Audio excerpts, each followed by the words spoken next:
Big boss Malayalam season 6 പണി എന്ന സിനിമയുടെ അണിയറ പ്രവർത്തകർ, അതായത് നമ്മുടെ പ്രിയപ്പെട്ട നടൻ ജോജു ജോർജ്, അതേപോലെ തന്നെ നായികയുടെ പേര് അഭിനയ എന്നാണ്, അതേപോലെ തന്നെ നമ്മുടെ ബിഗ് ബോസ് സീസൺ 5 കണ്ടസ്റ്റൻസ് ആയിരുന്ന ജുനൈസും അതേപോലെ തന്നെ സാഗറും ബിഗ് ബോസ് ഹൗസിലേക്ക് എത്തി അവർ സിനിമയെക്കുറിച്ച് സംസാരിച്ചുകൊണ്ടിരിക്കുകയാണ്. പക്ഷെ ഇപ്പോഴും അവിടെ നടന്നുകൊണ്ടിരിക്കുകയാണ് കേട്ടോ, സംസാരം കഴിഞ്ഞിട്ടില്ല. സിനിമയെക്കുറിച്ച് പോസ്റ്റർ റിവീലിംഗ് ഒക്കെ കഴിഞ്ഞു.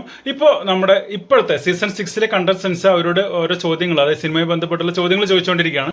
അതിനിടയ്ക്ക് എടുത്തു പറയേണ്ട ഒരു കാര്യം ഉണ്ട് എന്ന് തോന്നിയതുകൊണ്ടാണ് ഈ വീഡിയോ ചെയ്യുന്നത് കേട്ടോ.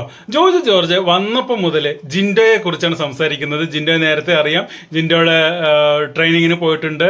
ആ ജിൻഡോയെ കുറിച്ചാണ് അവിടെ സംസാരിക്കുന്നത്. അപ്പോൾ പലരുടെയും മുഖം മാറുന്നത് അവിടെ ശരിക്കും കാണുന്നുണ്ട്. ജിൻഡോ ജിൻഡോ ജിൻഡോ ഒരു എന്താ പറയുക, ഒരു 8-10 തവണ നമ്മുടെ ജോജു ജോർജ് ജിൻഡോയെ കുറിച്ച് സംസാരിച്ചിട്ടുണ്ടാവും. അതേപോലെ തന്നെ ജിൻഡോയെ ഒരു തമാശ രൂപത്തിലുള്ള ഒരു സംഭവം, അതായത് ഒരു അവാർഡ് വാങ്ങിക്കാൻ പോകുമ്പോൾ ജിൻഡോ പുറകിൽ നിന്ന് തോണ്ടിയിട്ട് എൻ്റെ പേഴ്സണൽ ട്രെയിനർ ജിൻഡോ ആണ് എന്നൊന്ന് പറയണേ എന്നുള്ള രീതിയിൽ പറഞ്ഞു എന്ന് പറയുന്നുണ്ട്. അതേപോലെ തന്നെ ജിൻഡോ ഇപ്പോൾ ബിഗ് ബോസ് ഹൗസിൽ അല്ലായിരുന്നെങ്കിൽ ഈ പടത്തിൽ തീർച്ചയായിട്ടും ഉണ്ടാകുമായിരുന്നു എന്നും പറയുന്നുണ്ട്. അത് പക്ഷേ ബിഗ് ബോസ് ഹൗസിനകത്ത് ചിലർക്ക് അത്ര അങ്ങോട്ട് സുഖിച്ചിട്ടില്ല കേട്ടോ.